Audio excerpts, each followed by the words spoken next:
This channel does not promote any violence, harmful, or illegal activities. All content provided by this channel is meant for an educational and information purpose only.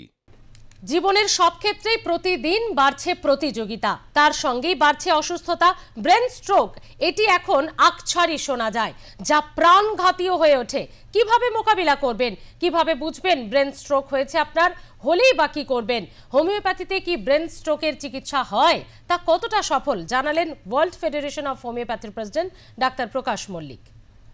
Stroke এখন জানতে হবে যে stroke আমরা অনেকেই জানি যে stroke হচ্ছে বুঝবো কি করে। আসলে আমরা নানা কারণে, মানসিক টেনশনের কারণে এগুলো হচ্ছে এবং আমাদের দুশ্চিন্তা বাড়ছে এবং ইঁদুর দৌড়ে যে কথাটা তুমি বললে, অ্যাকচুয়ালি ব্যাপারটা হলো যে স্ট্রোক যখন ঘাম দিচ্ছে ফ্যান চলার পরেও সেই ঘামটা কিন্তু হচ্ছে মানে ঠিক হচ্ছে না, অস্থিরতা লাগছে, তখন অবশ্যই যাদের বয়স্ক বাড়িতে পেশেন্ট আছে, আমি একজন হোমিওপ্যাথি ডাক্তার হয়ে আমি কিন্তু গোঁড়া নই, এই জন্যই বলবো যে সরবিটেট জাতীয় ওষুধ কোনো হৃদরোগ বিশেষজ্ঞ বা জেনারেল মেডিসিনের সঙ্গে পরামর্শ করে বাড়িতে রাখা, এবং ওটা কিন্তু মুখে দিলেই হবে না, জিভের নিচে দিতে হবে।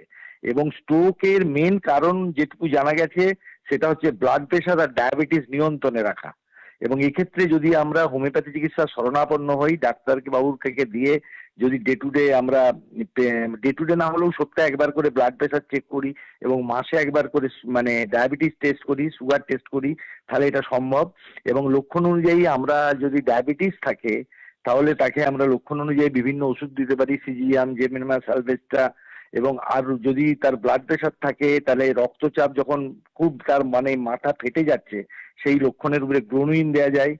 এবং যদি তার রক্তচাপের খুব বাজে অবস্থা থাকে, এমলিনাইটেড, লাইকোপোডিয়াম, বেরাইটামিউর, এই সমস্ত ওষুধগুলো দেওয়া যায়। তবে আমি এই ওষুধগুলো বললাম এই কারণেই, কিন্তু তার মানে এই নয় যে চিকিৎসকের পরামর্শ ছাড়া খাবেন, ওষুধ আছে। আর একটা ব্যাপার হচ্ছে স্ট্রোকের পরবর্তী ক্ষেত্রে যেটা হয়, হয় লেফট সাইড এবং রাইট সাইড কোনো একটা দিক তার কিন্তু প্যারালাইসিস হয়ে যায়। স্ট্রোক পরবর্তী ক্ষেত্রে হোমিওপ্যাথি চিকিৎসার বিরাট সুযোগ আছে, আমার কাছে প্রচুর পেশেন্ট আছে। স্ট্রোক পরবর্তী ক্ষেত্রে তার যেমন ফিজিওথেরাপির প্রয়োজন, as well as homeopathy treatment করলে তার প্যারালিসিসটাকে আমরা মানে হতে দিতে পারি না, মানে হবে না হোমিওপ্যাথি চিকিৎসা করলে। এবং যদি হয়েও থাকে তিনি পরবর্তীকালে নর্মাল জীবন যাপন করতে পারবেন। তাই স্ট্রোকের ব্যাপারে আমরা ভয় পাবো না, এবং অবশ্যই আমাদের লাইফস্টাইল চেঞ্জ করতে হবে। খাদ্যের ডায়াবেটিস যেহেতু আছে, আমাদের খাদ্যের একটা লাইফস্টাইল চেঞ্জ এবং ডাক্তারবাবুর পরামর্শ অনুযায়ী সেই সঙ্গে হোমিওপ্যাথি ওষুধ যদি আপনারা গ্রহণ করেন তাহলে স্ট্রোককে প্রতিহত করা যায়। আর রোদ্দুরে গ্রীষ্মকাল আসছে এবং তখন কিন্তু রোদে বেশি থাকবেন না, এবং যদিও বা রোদে থাকতে হয় তখন ছায়াতে এসে জল খাবেন, জলটা পর্যাপ্ত খাবেন, তাহলে স্ট্রোককে প্রতিরোধ করা যাবে। এবং স্ট্রোকের পরবর্তী ট্রিটমেন্টের ক্ষেত্রে হোমিওপ্যাথি অনবদ্য, আমার 40 বছরের চিকিৎসক জীবনে এটা আমি পরিলক্ষিত করেছি।